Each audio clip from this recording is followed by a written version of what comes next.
Halo semuanya, perkenalkan nama saya Michaela Jenisila dari kelas 4 dari Fakultas Keperawatan, Prodi Ilmu Keperawatan dari Universitas Pembangunan Indonesia Manado. Gangguan bipolar adalah kondisi atau penyakit jiwa seseorang di mana ia merasakan suatu kondisi perubahan suasana hati atau mood, energi dan konsentrasi secara drastis atau tidak wajar. Bipolar berasal dari dua kata, yaitu kata bi dan juga polar. Bi ini berarti dua dan polar berarti kutub.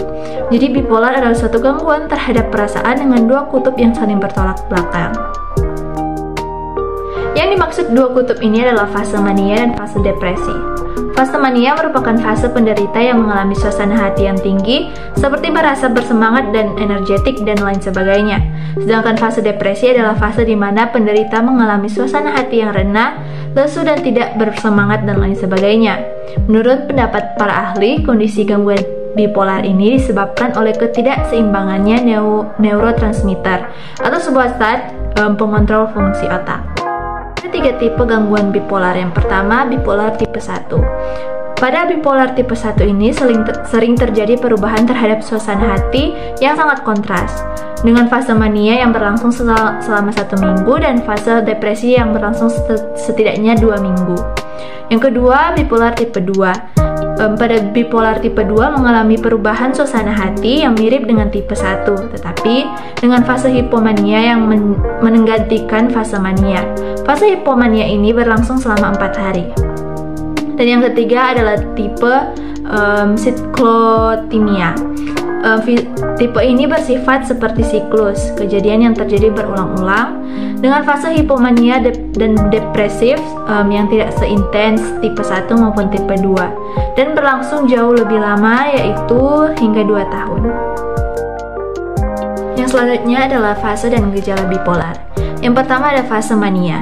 Pada fase mania ini, penderita bipolar akan merasa sangat hiperaktif, berbicara lebih cepat, memiliki tingkat kepercayaan diri yang tinggi, minimnya keinginan untuk beristirahat, nafsu makan yang bertambah, ingin melakukan banyak hal sekaligus, dan lebih nekat untuk melakukan apa saja pun dalam pengambilan keputusan. Yang kedua ada fase depresi.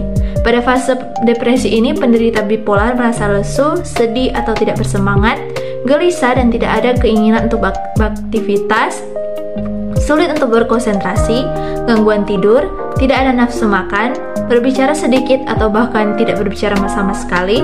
Pada fase ini, penderita akan merasakan perasaan yang sangat sulit untuk melakukan aktivitas sehariannya, bahkan aktivitas sederhana sekalipun, dan merasa kehilangan motivasi ini melakukan hal-hal yang disukainya, bahkan sampai muncul keinginan untuk mengakhiri diri sendiri.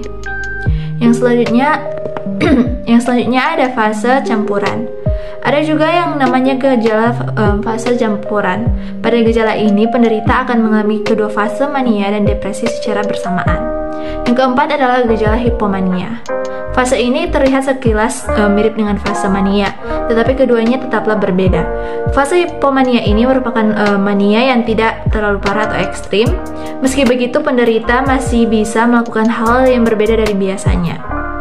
Kondisi ini akan sulit ditebak dengan diri sendiri, tetapi bisa terlihat dengan lebih jelas oleh teman dekat atau keluarga. Berikut penyebab gangguan bipolar. Yang pertama ada faktor lingkungan, meliputi penggunaan narkoba dan obat-obatan, riwayat trauma masa kecil, dan stres tinggi. Yang kedua ada faktor biologis, meliputi jenis kelamin. Jenis kelamin dalam hal ini, gangguan bipolar cenderung lebih tinggi dialami oleh wanita. Dan wanita memiliki resiko 3 kali lebih tinggi daripada pria karena wanita cenderung lebih mudah dalam perubahan mood atau suasana hati yang dramatis. Yang selanjutnya ada struktur otak. Dalam maksudnya adalah sebuah kelainan pada struktur atau fungsi otak yang terjadi bisa meningkatkan resiko untuk terkena gangguan kesehatan mental. Dan yang terakhir ada faktor genetika. Pada faktor di genetika, gangguan bipolar ini menurut pendapat sebagian ahli bahwa terjadi itu diwariskan dari orang tua. Jadi jika salah satu orang tua mengalami suatu gejala bipolar, maka sang anak memiliki resiko sekitaran 15-25% mengalami bipolar juga. Sedangkan jika orang tua mengidap gangguan terhadap perasaan, maka kemungkinan anaknya akan mengidap bipolar yang meningkat menjadi 35-50%. Berikut pengobatan pada bipolar. Yang pertama ada obat-obatan, yang kedua psikoterapi. Psikoterapi atau juga disebut terapi bicara merupakan suatu teknik pengobatan yang bertujuan untuk berkomunikasi dengan pasien mengenai kondisinya dan membantu dalam mengidentifikasi, mengubah emosi, pikiran, dan perilaku yang mengganggu penderita. Yang selanjutnya adalah elektrokonvulsif terapi atau ETC, merupakan prosedur simulasi otak yang membantu penderita bipolar yang mempunyai gejala yang cukup parah. ETC biasanya digunakan untuk mengobati episode mania dan juga depresif yang parah jika pengobatan lain tidak mempan. Yang selanjutnya adalah transcranial magnetic stimulation atau TMS, merupakan pengobatan untuk simulasi otak dengan menggunakan gelombang magnetik. Penyakit bipolar ini tidak bisa didiagnosis sendiri atau self-diagnosis. Terlebih lagi dengan pemahaman diri sendiri, harus diperlukan tenaga medis yang ahli seperti psikiater untuk bisa mendiagnosis apakah seorang mengalami penyakit mental ini. Karena jika melakukan diagnosis sendiri akan beresiko untuk melakukan tindakan yang berbahaya.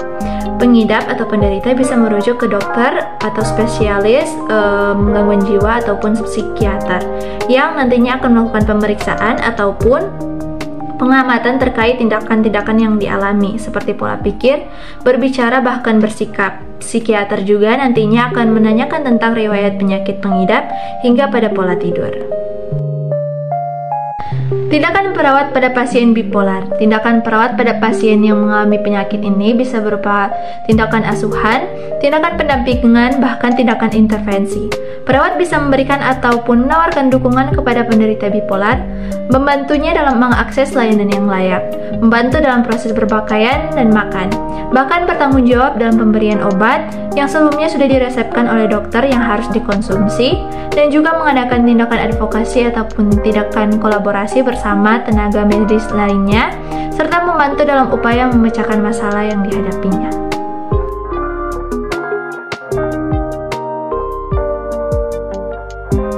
Siapa nih yang punya cita-cita menjadi seorang perawat?